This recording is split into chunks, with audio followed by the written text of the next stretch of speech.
আমি যখন ক্লাস 9-এ পড়ি, একটা ছেলে আমাকে প্রপোজ করে। ছেলেটা আমার ক্লাসে ছোট ছিল, তবুও আমাকে প্রপোজ করে। আমি রাজি হইনি। কিছুদিন যাওয়ার পরে আমি কোন একটা কারণে রাজি হয়ে গিয়েছিলাম। ছেলেটা আমাকে নিয়ে অনেক সিরিয়াস ছিল, বাট আমি তেমন সিরিয়াস ছিলাম না, ইগনোর করতাম, ভালোভাবে কথা বলতাম না। ছেলেটা অনেক কান্না করতো, আমার হাতে পায়েও ধরতো, রীতিমতো আমার জন্য পাগল ছিল। একদিন কথা না বললে সে পাগলের মতো হয়ে যেত। একদিন আমার বাসায় জেনে যায় আমি রিলেশন করি। অনেক বকা খাইছি, আমার ফোনটাও নিয়ে নেয় বাসা থেকে। তারপর সে তার ফোন আমাকে দিয়ে দেয়। সে তার বন্ধুর ফোন দিয়ে আমার সাথে কথা বলতো। আমি আবার ধরা পড়ে যাই, সে আবারও আমাকে আরেকটা ফোন দিয়ে দেয়। এভাবে অনেকগুলো ফোন আমাকে সে দিয়েছিল। সে অনেক পাগলামি করতো, আমাকে অনেক ভালোবাসতো, কিন্তু আমার ফ্যামিলি মানবে না। প্রথম প্রথম আম্মু মেনেও নিয়েছিল, কিন্তু আম্মু যখন জানতে পারে ছেলেটা সিগারেট খায়, তখন আমার আম্মু আর মেনে নেয় না। আমার বাসায় বিয়ের জন্য চাপ দেয়, অনেকগুলো বিয়ে ভেঙে দেয় আমি নিজেই। তখন আমার ফ্যামিলি আমাকে বলে,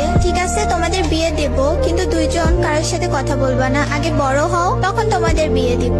আমরা দুইজনই আব্বু আম্মুদের কথা মেনে নিলাম। তাকে ঢাকা পাঠানো হলো পড়াশোনার জন্য। আমার ফ্যামিলি এদিকে প্ল্যান করে আমাকে অন্য একটা ছেলের বাসায় নিয়ে যায়। আমি বুঝতে পারতাম আমাকে বিয়ের জন্য নিয়ে আসছে। এখানে আমি পাগলের মতো হয়ে যাই, তাদের হাতে পায়ে ধরে কান্নাও করি। তাতেও কোনো লাভ হয় নাই, তারা মানে নাই। আমি আমার আব্বুর পায়ে ধরেও কান্না করে বললাম, শেষবারের জন্য ওর সাথে একটু কথা বলতে দাও, তোমরা যা বলবা তাই করব। তারপর আমার আব্বু আমাকে বললো কথা বলতে দিব, কিন্তু তুমি ওকে বলবা না যে তোমার আজকে বিয়ে। আমিও রাজি হয়ে যাই। ওকে কল দেওয়ার সাথে সাথে ও যখনই হ্যালো বলছে, তখনই আমি চিৎকার মেরে কান্না করে দিই আর বলি আমাকে বিয়ে দিয়ে দিচ্ছে। ও তো তখন পাগল হয়ে গেছে।